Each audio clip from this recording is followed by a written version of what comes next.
Assalamualaikum warahmatullahi wabarakatuh. Perkenalkan, nama saya Kamila Melinda dengan NIM C0E020008 dari Prodi D4 Keuangan Daerah, Fakultas Ekonomi dan Bisnis.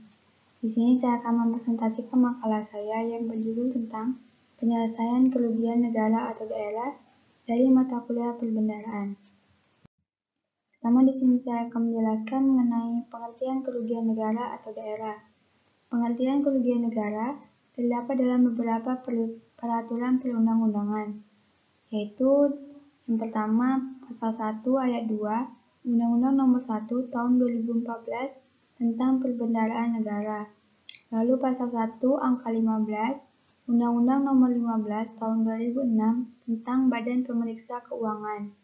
Selanjutnya Pasal 1 Angka 3 Peraturan BPK Nomor 3 Tahun 2007 tentang tata cara penyelesaian ganti kerugian terhadap bendahara. Terakhir, Pasal 1 Angka 1 Peraturan Pemerintah Nomor 38 Tahun 2016 tentang tata cara tuntutan ganti kerugian negara atau daerah terhadap pegawai negara bukan bendahara atau pejabat lain. Selanjutnya, peraturan perundang-undangan tersebut di atas memberikan definisi terkait kerugian negara atau daerah dalam pengertian yang sama, bahwa kerugian negara atau daerah adalah kekurangan uang, surat berharga, dan barang yang nyata dan pasti jumlahnya sebagai akibat perbuatan melawan hukum, baik sengaja maupun lalai. Berdasarkan hal tersebut, maka dapat dikemukakan unsur-unsur dari kerugian negara atau daerah, yaitu kerugian negara merupakan berkurangnya keuangan negara berupa uang berharga, barang milik negara dari jumlahnya dan atau nilai seharusnya.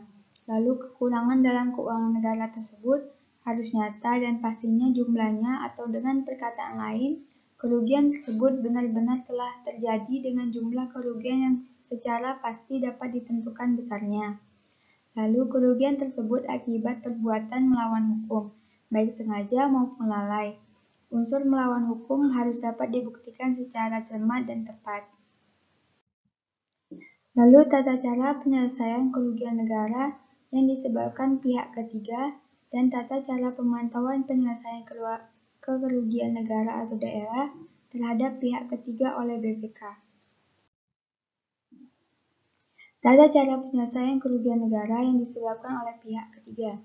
Berdasarkan peraturan perundang-undangan yang mengatur tata cara penyelesaian ganti kerugian negara atau daerah terhadap pihak ketiga, yaitu dalam Undang-Undang Nomor 15 Tahun 2006 tentang Badan Pemeriksa Keuangan, Peraturan Menteri Dalam Negeri Nomor 5 Tahun 1997 tentang tuntutan perbendaharaan dan tuntutan ganti rugi keuangan dan barang daerah, dan Instruksi Menteri Dalam Negeri Nomor 21 Tahun 1997 tentang petunjuk pelaksanaan Peraturan Menteri Dalam Negeri Nomor 5 Tahun 1997 dan Keputusan BPK Nomor 5-K-19-13.2/10 Tahun 2012 tentang tata cara pemantauan penyelesaian ganti kerugian negara atau daerah, dapat disimpulkan bahwa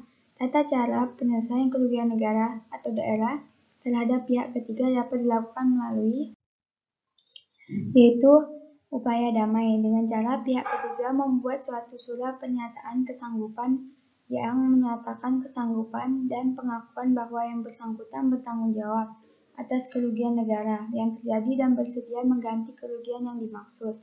Lalu cara lain, apabila upaya damai tidak dapat ditempuh, yaitu dengan mengajukan gugatan perdata kepada pihak ketiga ke pengadilan oleh instansi atau lembaga terkait berkoordinasi dengan kerjasama selaku pengacara negara.